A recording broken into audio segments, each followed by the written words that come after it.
मुंबई के पास कल्याण डोंबिवली नगर पालिका चुनाव के शुरुआती नतीजे बीजेपी की चिंता बढ़ा रहे हैं। बीजेपी से आगे निकल रही है शिवसेना।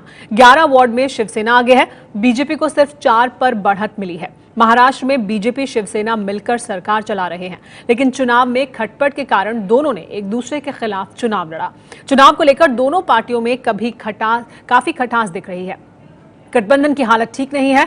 कल्याण डोंबिवली में कुल 122 वार्ड हैं, लेकिन अभी तक जो नतीजे सामने आए हैं उसमें शिवसेना बीजेपी से आगे निकलती दिखाई दे रही है। और जो ये चुनाव हो रहे हैं, इसकी वजह से जो बयानबाजी एक दूसरे के खिलाफ सुनाई दी पिछले दिनों, वो इन्हीं चुनावों को लेकर थी। और अब जब नतीजे सामने आए हैं तो शिवसेना बीजेपी से आगे बढ़ती दिखाई दे रही है। हालांकि सरकार महाराष्ट्र में मिलकर चला रहे हैं दोनों, शिवसेना और बीजेपी, लेकिन नगर पालिका का जो ये नतीजा आया है डोंबिवली का, वहां पर शिवसेना आगे बढ़ती दिखाई दे रही है। इस पर और ज्यादा जानकारी के लिए हमारे साथ जुड़ गए एबीपी न्यूज संवाददाता मयूर पारेख।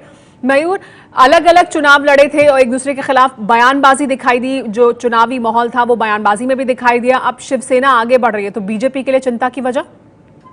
देखिए, इस समय कुल मिला के 122 सीटों में से 35 सीटों के रुझान हमारे सामने मौजूद है, जिसमें से 8 पे बीजेपी, 22 पर शिवसेना, 2 पर एमएनएस और 2 पर अन्य और 1 पर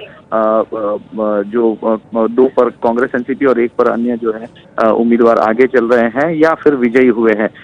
ये ट्रेंड अगर इस तरह से जारी रहा तो निश्चित तौर पर शिवसेना विजयी रूप में दिखाई देगी, लेकिन चूंकि अभी 122 में से महज 36 सीटों के ऊपर के ही रुझान अब तक हासिल हुए हैं, करीब 90 से ज्यादा सीटों के रुझान और फैसले जो हैं वो आना अब बाकी है। तो अभी काफी नतीजे आने बाकी हैं, लेकिन जो शुरुआती रुझान है वो शिवसेना के पक्ष में जाता दिखाई दे रहा है। अगर इसी तरह के नतीजे रहेंगे तो शिवसेना आगे बढ़ जाएगी बीजेपी से, लेकिन पूरे नतीजे आने पर ही तस्वीर साफ होगी।